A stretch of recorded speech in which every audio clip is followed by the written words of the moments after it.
Start up a massive franchise, of course.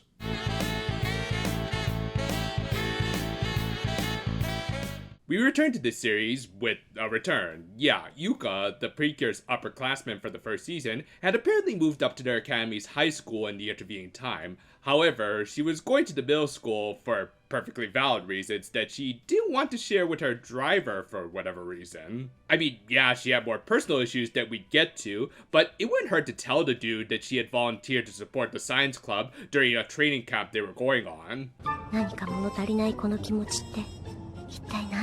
If you're talking about this franchise, I can give you quite the list. Anyway, the lacrosse team were going to the same training grounds, so both of the Cures were going on a trip, and Hikari was just kind of tagging along, even though she wasn't a member of either of their clubs, but the plot just kind of demanded she be there. Meanwhile, the villains were waiting on the return of one of their own in Baldus, who had gone missing after the last episode.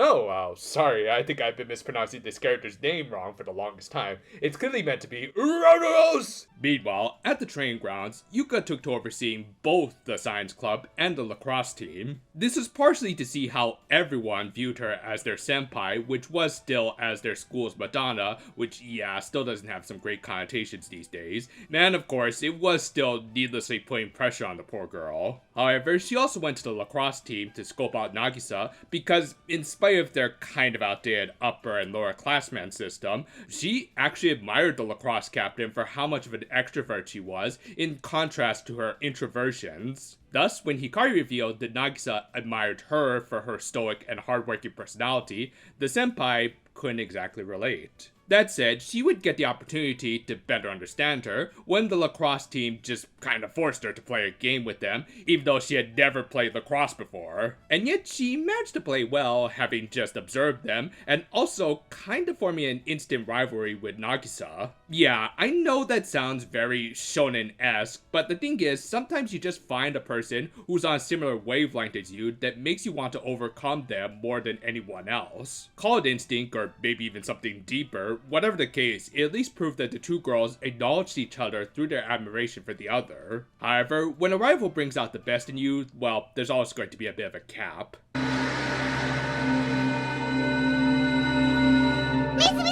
Well, either that or Nagisa saw something truly horrifying. Of course, there was a little more to it than just that, as Nagisa had pulled a few all-nighters thinking up training regimens for her team. This led to a really nice scene where Yuka was able to admit to a sleepy Nagisa about all of her admirations towards her, and how her high school life was pretty boring without someone as free-willed as her amongst her peers. Someone who could truly bring out the best in her. Yeah, this is just really good stuff that was interrupted by the Monster of the Week fight. Now, this is no big deal, as the subplot had mostly run its course. It's just that it was a hell of a tonal shift, especially when their adversary was this guy. Damn, the Magic School Bus was never the same after Miss Frizzle retired. But yeah, there wasn't a whole lot to this fight, as after just one exchange with the bus, Nagisa figured that they may as well just get out their finisher with their new braces. However, they would first need to go through a little bit of a summoning ritual.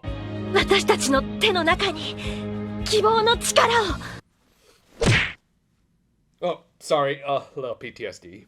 But yeah, in spite of that, and how this ended up making the fight really short, the brace summoning was actually kind of epic, with a light engulfing the whole woods, and we'd see even more of this stuff later. Anyway, they defeated the unmagical school bus, and sent Uranos running. And the episode ended with Nagisa and Yuka growing closer, to the point I think Honoka should be a little concerned.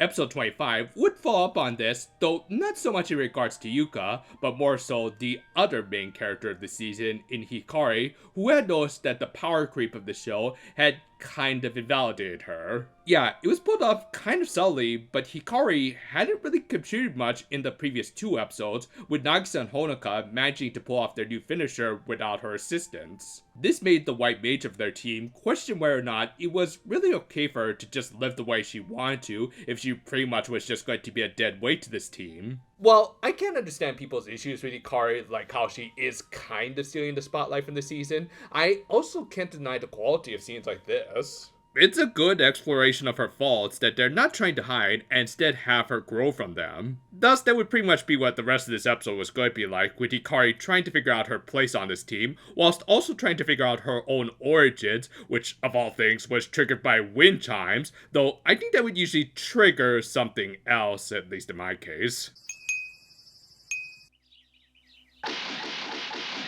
One thing led to another, until they all ended up rowing boats together, with Hikari being paired off with Sanai, leading to some rather philosophical talks about coming to understand others through things like the knowledge they left behind, like her father did, who was also the one who was carrying her back in that World War II episode. Though yeah, they also kind of needlessly recapped that episode, but it was a good episode, so why not remind us of it, before it gets even more needlessly retconned in Ultimate Precure. Speaking of which, I can already imagine that Moth Karen complain about stuff like this.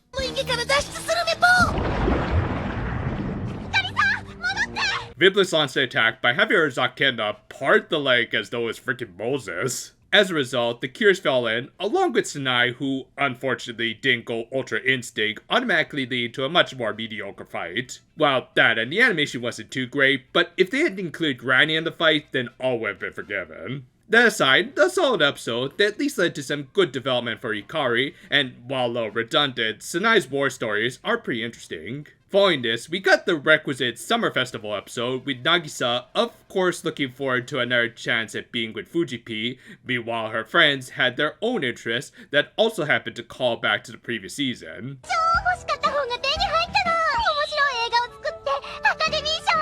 Oh, well, that does sound interesting, and it was written by J.J. Abrams. Yeah, just burn that crap.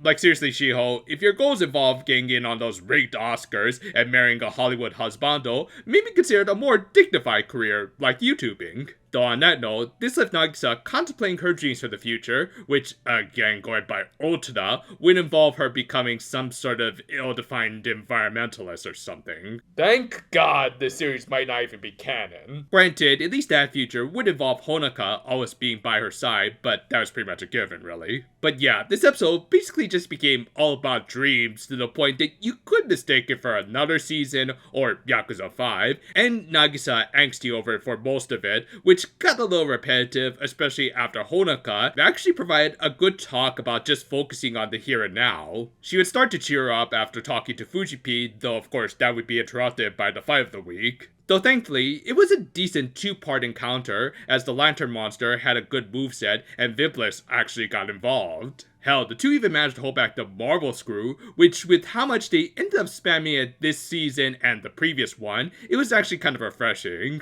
Anyway, the episode ended with Nagisa finally learning the lesson that everyone, including her mother, was trying to teach her, and yet it only really registered once Fujibi said it, because of course. And I guess this sort of summer vacation arc continued into the next episode, as the Cures were crunching down the last of their summer homework. They were so busy that Nagisa wasn't even able to do the usual episode recap, though as a result, she did seem to be able to finish all of her assignments, but...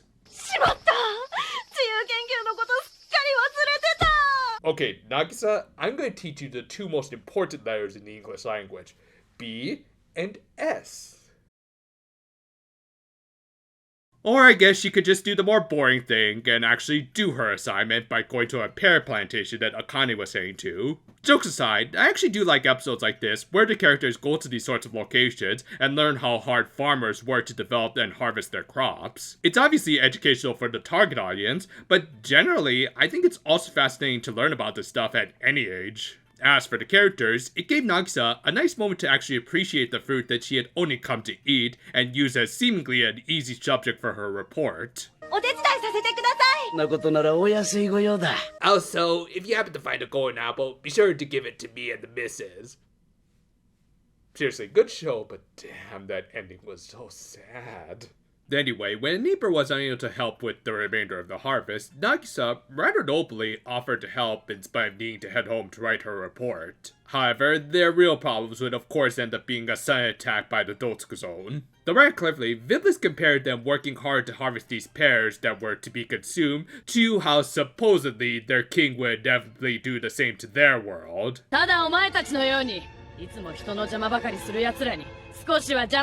Again, a lot of good and actually well-formed writing in this episode. It kind of made up for another meh fight, which is kind of expected, as this was clearly a Mitsuru Aoyama episode, so whatever really. Still, a really solid episode just for that writing in my opinion. 28 opened in the Garden of Light as a mysterious figure managed to warp itself to Earth. Well, damn, this might actually be something really bad, especially after all the flags that Wisdom and Elder raised and...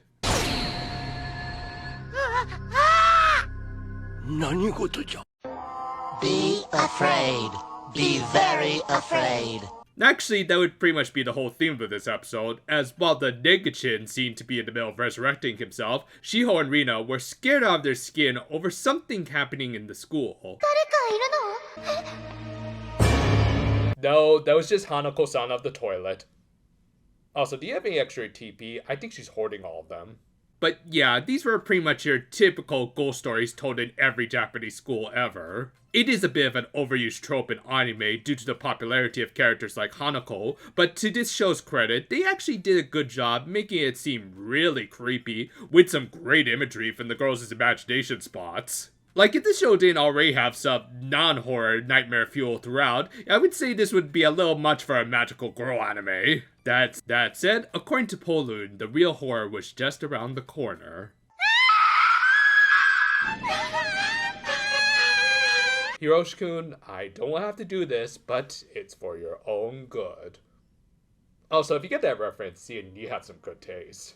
Nagisa ended up staying late after forgetting something in her classroom, and again, I really gotta legit praise some of the creepy direction in this episode, like this panning up shot that really sells the atmosphere. I think someone on staff had to be a fan of horror films or something. Anyway, she seemingly passed by the ghost, which put her on edge when she looked in the hallway. However, there was nothing bad there, just Honoka and one of their mortal enemies, so no big deal really. But yeah, they of course thought that Circulus was the one scaring everyone, but he claimed otherwise. Regardless, he was still out to get Hikari, so he launched an attack.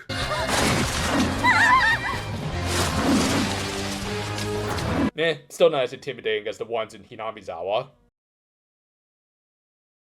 But yeah, the fight in this episode was really damn good, thanks to being a combo between Tatsuo Yamada and Tomikazu Fujita. I think the latter in particular just decided to put all of the effort into Circulus's face here. This alone kinda made up for all of the mid-fights we had gotten so far in this part of the series. No, and in case you're wondering why they went all out with this episode, well, it was a plot significant one. Nanda! Oh, my favorite.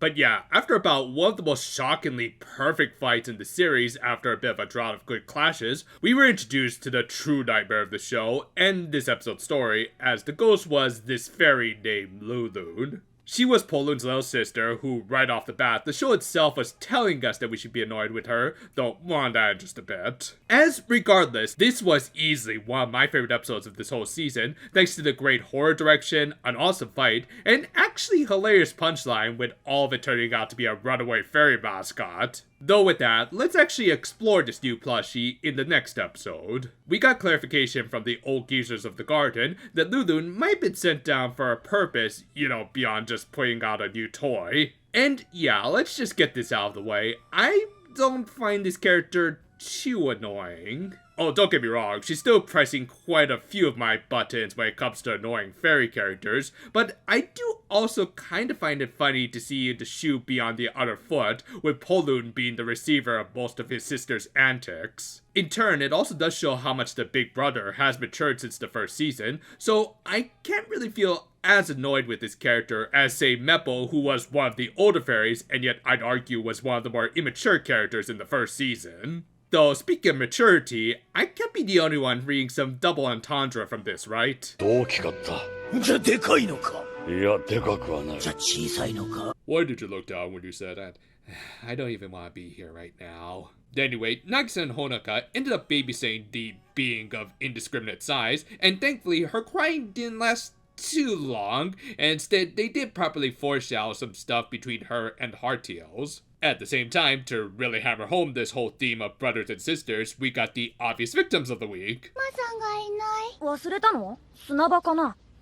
わかんない。 Kid, you better make sure your sister doesn't end up going into a sort of deep dark forest when embodiments of despair live. Yeah, again, it's interesting how many early Cure VAs are in this first series. Granted, Miyuki Sawashiro here sounds more like Pucci than Toa. プチコじゃないにゅ。ブロッコリーにゅ。 And of course, this was also supposed to foreshadow some very obvious twist for Hikari at this point. Anyway, Uruganos arrived looking for what again?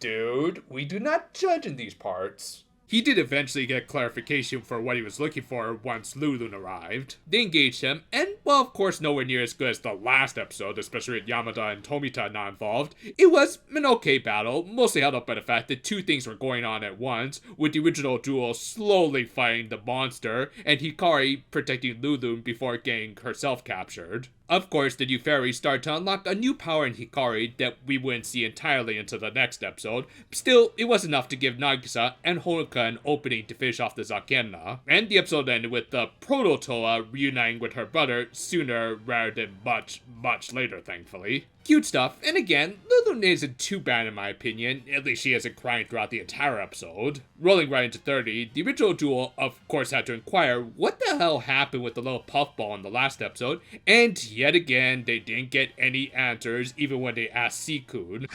感じたです。何を感じたの？うまく言えないです。 You feel this, you feel that. How about you feel an actual script for this show? That'd be nice. Yeah, while some of the show's more prolonged mysteries don't bother me as much as I think they should, there's also no denying that, objectively speaking, they are stretching this plot out to the point they can't simply be ignored. Anyway, figuring that all of these mysteries on top of her day job was stressful for the poor girl, the two decide to take her out to the amusement park the next day. Meanwhile, we checked in on our villains, and this joke that hasn't gotten old yet, at least not with me.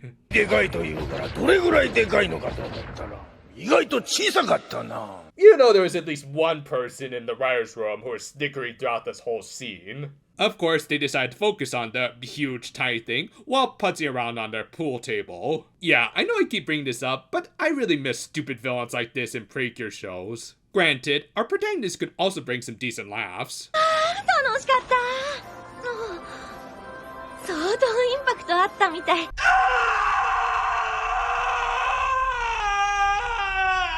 But yeah, the Precure were having a nice time, especially recollecting the multiple adventures they've had at this park, and the amount of property damage that they had caused alongside David Bowie, which, the more I think about it, is this show actually based off of true stories involving Bowie, I wonder? Well, anyway, and not at all surprisingly, the villains soon arrived to spoil the fun, and even managed to capture Lulun, who, okay, was a little bit of a hindrance in this episode, as she was chasing a freaking balloon at the time and ended up getting caught. Anyway, they transformed and engaged the evil general. I'm pretty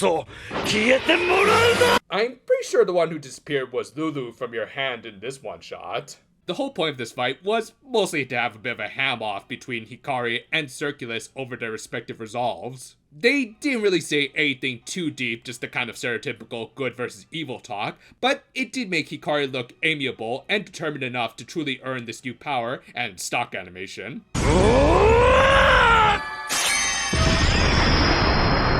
Yeah, I think I'll call that the stranger danger reflection. This gave Honoka and Nagisa enough time to regroup and summon forth their braces. And I guess the director, again out of nowhere, just decided to have Yamada and Tomita really work for their paychecks with this episode. The Cures, and especially Circulus, just went in hard with this one. Like, seriously, dude, calm down a little, or you're gonna pull something in your face. Anyway, after an out-of-nowhere excellent fight, Circulus retreated, and the episode ended with the Cures shilling out their newest toy. 31 opened with...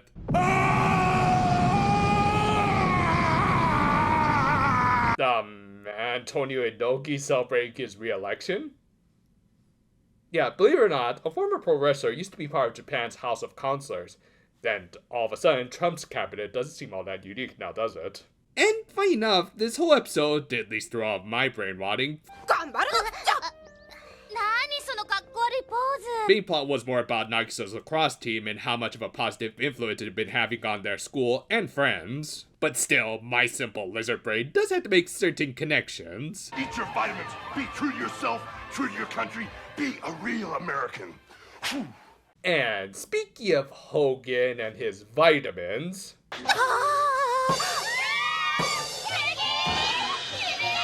Coach, I think we might need to take a blood sample of your players to test for, and they broke the needle.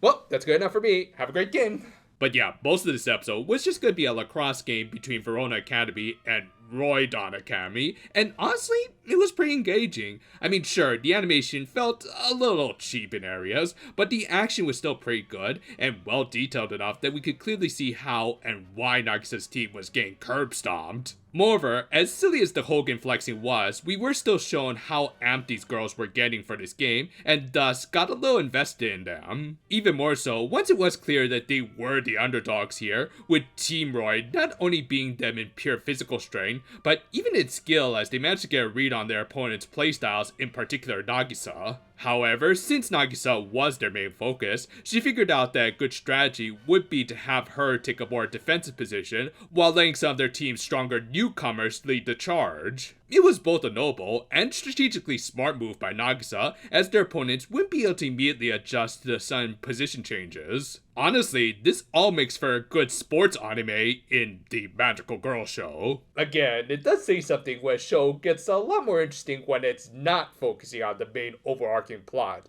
Case in point.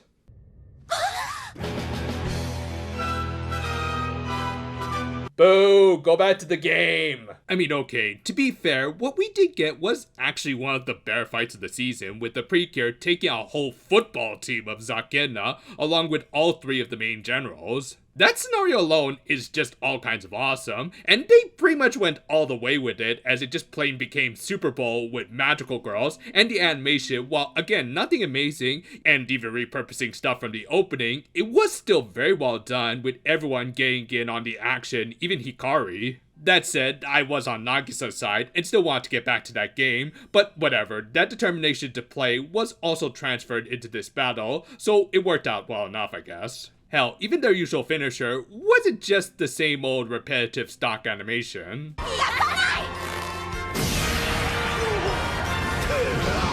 I call hacks! Anyway, they forced the villains to retreat, allowing Nagisa to rejoin the game as if she hadn't disappeared for the last few minutes. Yeah, I guess the baddies could also just make it so that their very existence would be erased from reality for a little while. That's actually kind of terrifying, and I kind of wish that the show would put a little more emphasis on it, but whatever. The game ended with Nagisa scoring the winning point, which, yeah, I kind of wish the other teammates had done it to emphasize her trust in them, but still, a really good episode overall with plenty of action of two different varieties. You son of a bitch.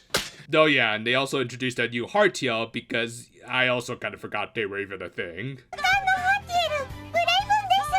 I think we might be in the wrong show. The following episode kind of called back to this stuff, with the lacrosse team also apparently being responsible for the school's newsletter. Yeah, maybe they explained it in another episode, but it is still a little weird that these sports girls were essentially involved in two very different kinds of club activities, but again, whatever. They had managed to put together an article about their victory from the last episode, but they also needed some individual articles, and as usual, Nagisa was just a little bit behind. Thus, they again turned to Honoka for advice about writing about the happiest places in their town. Fortunately, they managed to find their answer after partaking in some sweet dango dumplings from a local shop called Mitoya that had provided their town with a lot of smiles through their tasty treats. With that, they made their way to the little shop, and from this angle, I almost thought they were going to bring back the Proto Towa and her brother from a previous episode, but no, they were different kids. Though I do think I might have seen this boy from an episode of Ojama Jodoremi. Well, either that, or it's just Mitsu Aoyama cutting corners by reusing assets, as he did direct both of these episodes.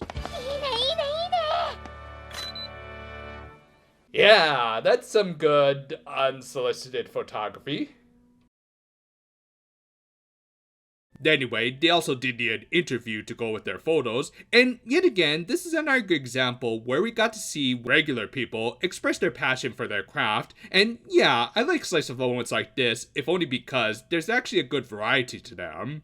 From farming, sweets making, to even sports like in the last episode, it's never really the same thing. Part of that does come from the fact that this is the first in the franchise, so they are experimenting a little more with this whole concept. That said, I do kind of wish more recent seasons would just restrict themselves to just one theme, as if anything, it does get a little repetitive after a while. Anyway, speaking of patterns, I guess this is also the OG scenario of the sweets maker who was considering retirement. Yeah, this franchise really seems to enjoy telling this particular story. Probably because the writers of these shows are a bunch of boomers who grew up on this stuff. But I think this also might have been the best setup, as this old lady, who they didn't give a name to, so I think I'll just call her Miss Mitoya, had come to her decision after both her age and the economy were bringing her down a little. Yeah, not only was it becoming physically more strenuous for her, but the customer turnout had declined to the point that it likely didn't economically justify continuing at this point. Moreover, her son's family had already offered to take her in because they were worried about her health. It's a very realistic outcome for most business owners who had been in the game for a while, and this episode was handling it with just the right amount of gravitas. Nothing too melodramatic, but also highlighting how all good things have to come to an end eventually.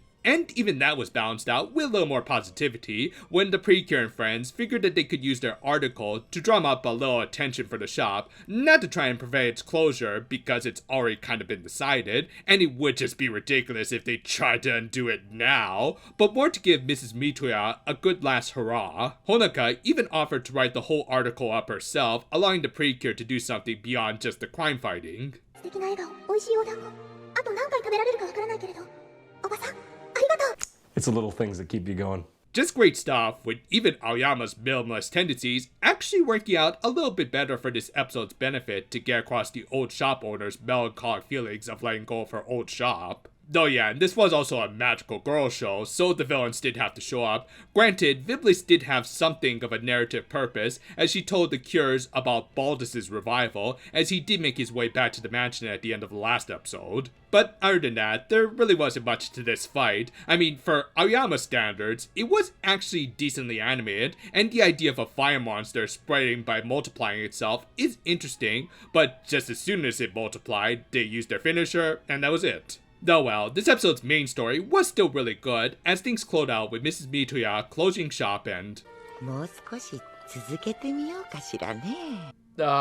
Lady, you do know there's a thin line between courage and reckless abandonment, right? Yeah, while I still really like this episode, this ending was a little disappointing. Like, I get the idea that her customers were giving her the courage to continue on and all that, but again, how long can she physically continue, especially if her son was already worried about her health? I mean, I at least give Delicious Party credit for following through with their storyline. Meanwhile, I guess this was the OG version of that one Hugto episode, where Hana's granny managed to go well into the future with her jacked up partner. Moving on though, 33 opened a little differently, as they didn't recap the previous episode, but rather one from the previous season, as since this was one of only 2 series to get back-to-back seasons, Nagisa was going to celebrate another year of living, like all of us to varying degrees.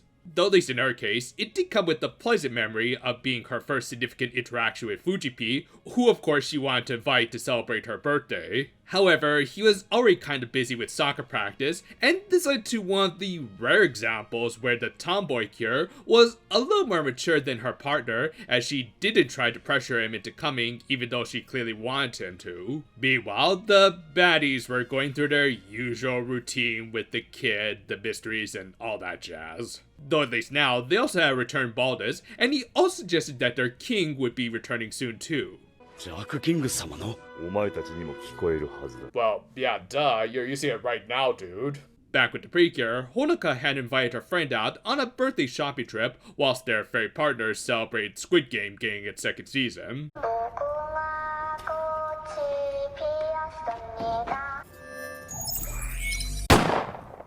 Damn it, they killed the one really good new character of this season. While out, they also ended up running into Fujipi during his practice, and when given a believable reason, Honoka purposely left him alone with Nagisa. Now you see, that's how you do a healthy wingman, as not only is Honoka not acting like a total nutcase, but she's also clearing her own ship with Nagisa sink, though we all know it's gonna rise up again and become the OTP. Still, this episode did act as a good character piece for the otherwise kind of underdeveloped Fujipi, with him showing some actual weakness through losing confidence in his soccer skills. In some ways, he seemed to have even less confidence than Nagisa, so it was actually nice to see her encouraging him and making him realize that he needed to stop focusing on all of his shortcomings and just believe in himself a little more. Again, this isn't the factual OTP of the show, but this is still a really good exchange between the two regardless. However, these character and relationship developments couldn't last forever, but thankfully, it was replaced by something more than adequate.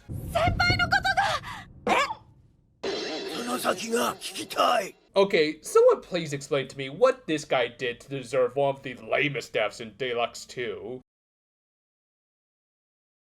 But yeah, this fight might have technically been one of the worst of the season, with not only some really wonky animation, but also being less than a couple minutes long when not factoring in the transformation sequences. Fortunately though, it didn't take too much away from the hilarity that was Uraganos. Meanwhile, the rest of the episode just kinda played out as you'd expect. Nagisa tried to confess her feelings to Fujipi, and while she didn't, she did at least get a happy birthday out of him, and also Braven praised her attempted bravery. Okay, but why do they keep bringing up stuff about something called a G-Stone? From there, Nagisa celebrated with both Akane, who gave her a takoyaki croquembouche that actually looks pretty awesome, and they tried cake from her family, and no, I'm not referring to that one Simpsons meme. But yeah, they had put together a pretty obvious, but still cute little surprise party for her. Overall, an okay episode, boosted by its wholesomeness, in particular that scene between Nagisa and Fujipi. And following this, we got a sudden trip to Kyoto. Yeah, no real build-up or anything, the Pears class were just suddenly in the former capital of the country.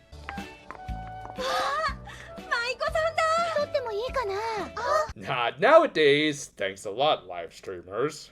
At the same time, we got the long-awaited return of the best characters in the show, the butler Sakena, who were looking for the mystery boy. He had somehow escaped the mansion, which they reported to their bosses, to which Baldus concluded that this was only natural, and they'd be better off just letting him do his own thing. Though, much more importantly, this would be the last time we'd see these two for a little while more. Boo! But yeah, he had seemingly gone to find his counterpart in Hikari, though never making direct contact with her like a little stalker. Well, then again, maybe not all of these incidents were him specifically.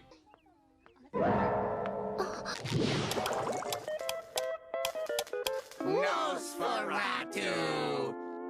This, combined with a hardtail named Wishu needing to tell the other cure something, made Hikari decide to go meet with her friends. Meanwhile, said friends had won a raffle to roleplay as geishas for a day. And kind of ironically, the previous fake cures also ended up cosplaying as geishas. They were going to watch the filming of a period drama, which doesn't sound all that exciting to me, unless it involves a Kamen Rider. Man, fortunately, Nagisa did find something much more interesting than just a plain old film set, and got to see the props room thanks to running into a maintenance worker named Sasano. He showed the cures some other sets, some rejected kaiju, all the while sharing his backstory about how much work he had put into the business. Again, I really like stories like these where just normal people get to really exposit about some of their pretty interesting jobs. Granted, this stuff isn't nearly as interesting in anime form, especially when we don't get to see the hell the Godzilla suit actors had to go through, but this is still a decent enough approximation to that stuff. With that said, take one guess as to what the monster of the week was going to be. Sure enough, Uragano showed up like a stereotypical kabuki actor, as if he didn't already kind of look like one, and of course turned the Totogon into a monster of the week. And for your typical jobber to the big G, it was surprisingly strong and managed to wrap up the pre-cure. Thus the two really need to think of something creative to get out of this bind and... how did you get here so quick? Well, you got me.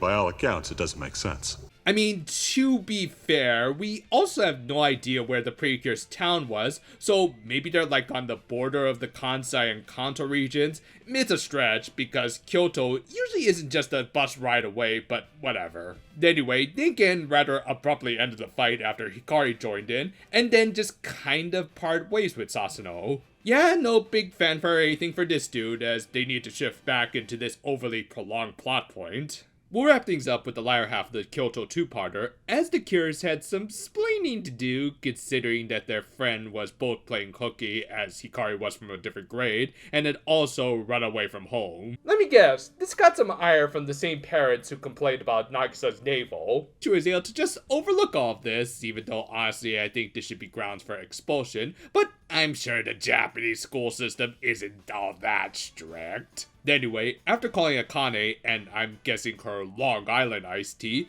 we should inform them about the truth that was approaching, which of course was the mystery boy. Thus, it would be prudent of them to be on high guard for any significant dangers and this is why you gotta take the batteries out of your toys. On a bit of a side note, the seascape shot with the villains was actually quite beautiful, especially this little rotation. Anyway, for their last day in Kyoto, Nagisa's group did what honestly most tourists do, and just get as many free samples as they were allowed, and maybe more.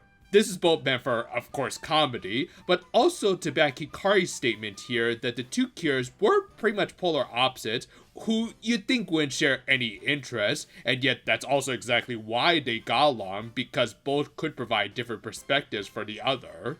And sure, this has always kind of been a thing with the series so far, but it is nice that they're at least acknowledging it here. The Cure groups end up joining together, and after touring the city enough that I'm honestly convinced that they were sponsored by them to drum up some tourism, they met up with another hardtail named Prosen, who I'm guessing represented the virtue of gluttony. However, they also ended up running into the villains, starting with Uruganos, who created a Tiger Zakena, who managed to get a good pre-cure deadlift out of our heroines. From there, we should end up leading Hikari to the mystery boy and Viblis. And they did this through a rather clever little running sequence. Like, it wasn't anything technically complicated. I mean, it was just a lot of repeating backgrounds, like something right out of a Hanna-Barbera cartoon. But some of this foreshortening and general creepy atmosphere made it feel a lot more claustrophobic in spite of Hikari actually being outdoors. Really good stuff, though it also didn't take too much away from the Precures fight, as while that also didn't have the greatest animation, except for maybe Uruganos here, it did end up becoming one of the more entertaining bouts of the series.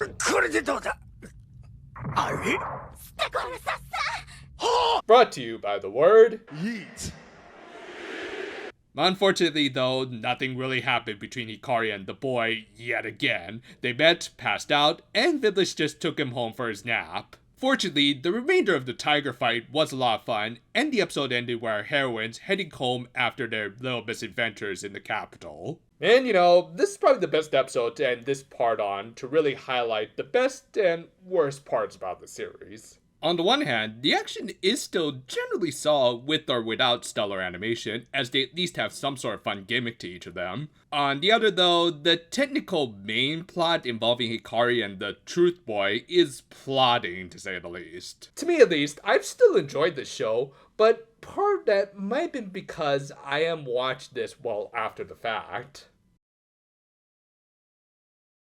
Honestly, while I don't want to excuse how late this video ended up coming out, I do want to at least say that I just wasn't that engaged in covering this series. Part of that was that there was just a lot of other stuff in 2024 that I wanted to take a look at, but also, on a personal level, I just wasn't that interested in this series. I mean, I didn't dislike it, but if you couldn't tell by some of these episode summaries of this video, a lot of this stuff did start to blend together and feel a little samey, and I couldn't really deeply analyze some of it. Hell, looking at the page count of this script, this will likely be one of the shorter parts of the series review. Thus, I did often take breaks from the show to work on other projects, though as a result, I do think I had a slightly better experience than original viewers of the show who had to watch this weekly and inevitably get a little antsy at the lack of actual developments with the main plot. And when I did come back to this series, I was also often greeted with some of the more down-to-earth episodes like the Pear Farm and the sort of final days of the Dumpling Vendor. On paper, episodes like that don't sound too exciting, but because they go so in depth with the victims of the week,